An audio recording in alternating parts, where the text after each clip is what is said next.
Você já parou para pensar por que Jesus pediu que seus discípulos comprassem espadas pouco antes de ser preso?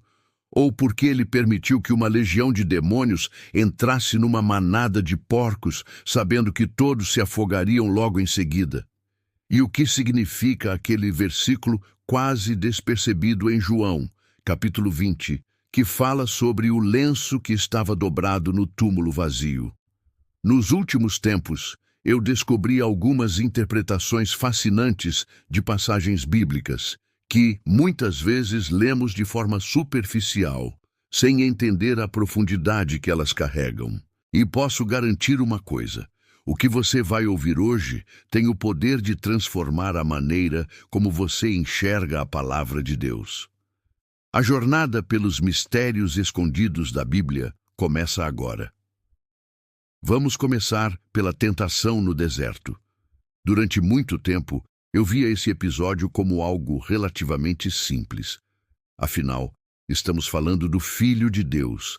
Então, resistir à tentação parecia ser o caminho óbvio, certo?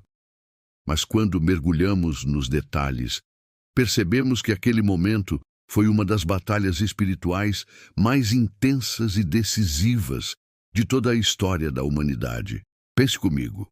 Quando Satanás oferece a Jesus todos os reinos do mundo em troca de um simples ato de adoração, ele não está apenas oferecendo poder, ele está oferecendo um atalho, um plano B. Jesus poderia assumir o seu reinado sobre a terra naquele exato momento, sem precisar passar pela dor, pela humilhação e pelo sacrifício da cruz. Era a última e mais desesperada tentativa do inimigo de sabotar o plano de salvação que Deus havia traçado desde o início dos tempos. Satanás estava dizendo: você pode ter a glória sem a dor, o reino sem o sacrifício. Mas Cristo, mesmo enfraquecido por 40 dias de jejum, permaneceu firme. Ele escolheu o caminho difícil, o caminho do sacrifício, e fez isso por amor a mim e a você. Essa resistência não foi apenas um ato de poder, mas um ato de amor incondicional, garantindo que a nossa redenção fosse possível. Agora, vamos para a terra de Gadara. Lá, encontramos Jesus expulsando uma legião de demônios de um homem terrivelmente atormentado. Os demônios pedem para entrar numa manada de porcos que pastava ali perto e Jesus permite. Em seguida, os porcos se precipitam despenhadeiro abaixo e morrem afogados no mar. À primeira vista, parece uma cena estranha, quase um detalhe bizarro na narrativa. Mas há algo muito mais profundo acontecendo aqui. Para entender, precisamos do contexto histórico e cultural daquela região.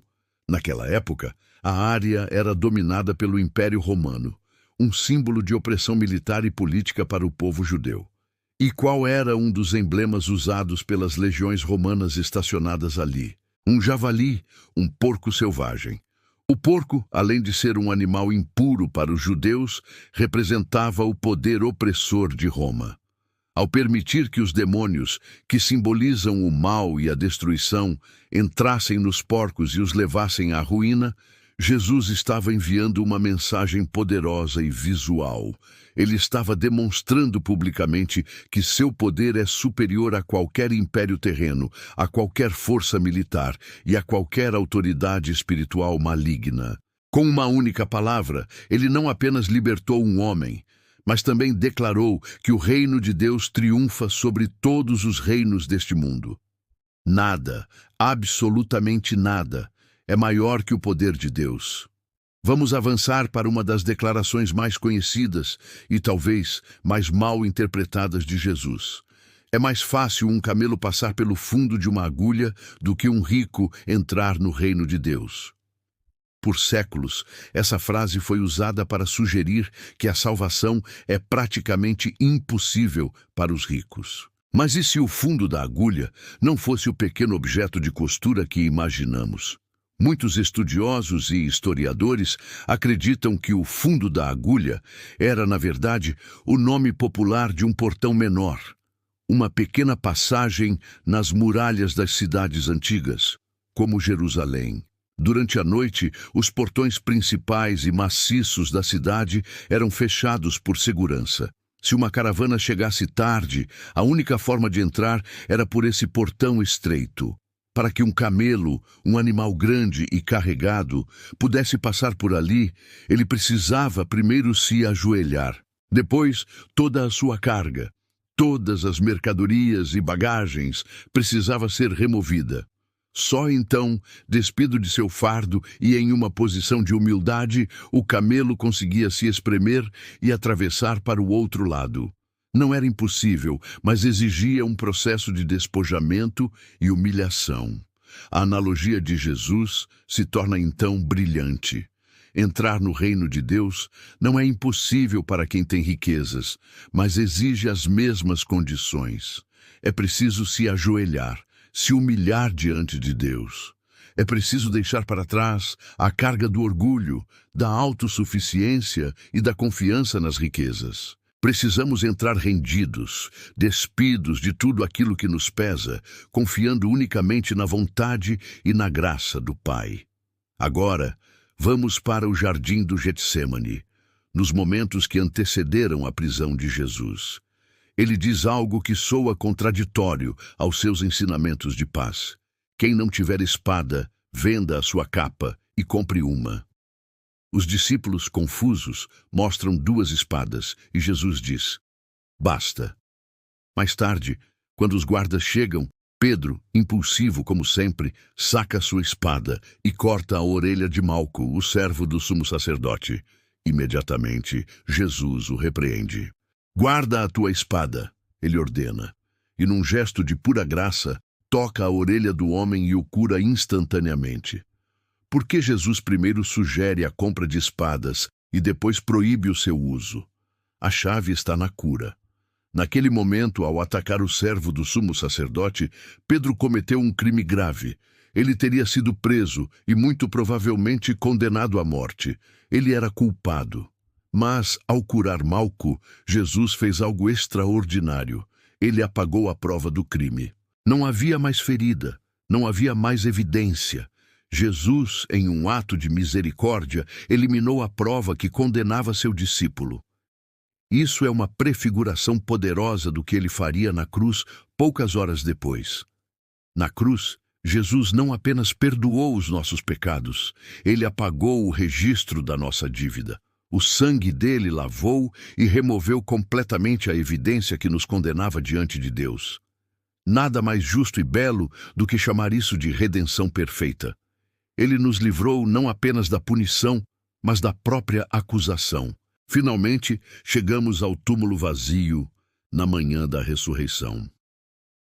O apóstolo João, ao descrever a cena, nos dá um detalhe que parece pequeno, mas é carregado de um significado profundo. Ele observa que os lençóis de linho que envolveram o corpo de Jesus estavam ali, mas o lenço que tinha coberto o seu rosto não estava junto com eles. Estava dobrado e colocado à parte. Por que João se deu ao trabalho de registrar esse detalhe?